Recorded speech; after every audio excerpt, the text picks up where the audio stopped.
અત્યારે પરિસ્થિતિ એવી જ છે કે એક તો 56ની છાતીની આપણા પ્રધાનમંત્રી વાત કરે અને પાકિસ્તાનનું નામ લીધા વગર કે મુસલમાનનું નામ લીધા વગર એમની કોઈ ચૂંટણી કે કોઈ મહિનો કે અઠવાડિયું જતું નહીં. બરાબર. હવે પરિસ્થિતિ એ છે, એ પ્રધાનમંત્રી શ્રી છે ને એ 140 કરોડની જનતાના પ્રધાનમંત્રી છે. અને જ્યારે આપણી સાથે કોઈ સમૂહ જોડાઈ જાય ને એટલે પછી આપણી ચિંતા પછી હોય, કારણ કે આપણે તો Z+ ને તમે જુઓ તો નરેન્દ્રભાઈને મળવું હોય તો કદાચ 12 મહિના લાગી જાય એટલી સિક્યોરિટીમાં હોય. પણ જે પ્રજા છે ને એ બિચારી નોંધારી રખડતી હોય છે.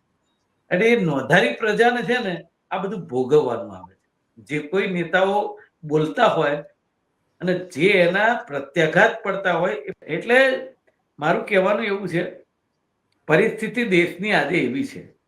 બીજી વાત એવી છે કે આતંકવાદીનું એક તો કોઈ જાત નથી, પાત નથી. એ લોકોને એ ખબર નથી કે આમાં મુસલમાન મરશે, હિન્દુ મરશે, કોણ. એ લોકોને એક ટાર્ગેટ આપવામાં આવે કે તમારે હિન્દુસ્તાનમાં કે ફલાણા દેશમાં કે આ આતંકવાદી કૃત્ય કરવાનું છે, અને એ લોકો કરતા હોય છે. પણ આપણી પાસે આઝાદીથી અત્યાર સુધી એટલી બધી સિસ્ટમો અને આખો ઢાંચો છે, ફોજ છે, ત્રણેય સેના છે, IB છે અને ક્રાઇમ બ્રાન્ચ ને ઘણી બધી, અને છતાંય આ લોકો અહીં સુધી પહોંચી જાય છે ને, એ સાલું એક અંદરથી થોડું દુઃખ થાય છે.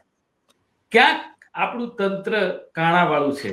અને એમાંય ક્યારે આતંકવાદી ઘટનાઓ નથી બની એવું નથી.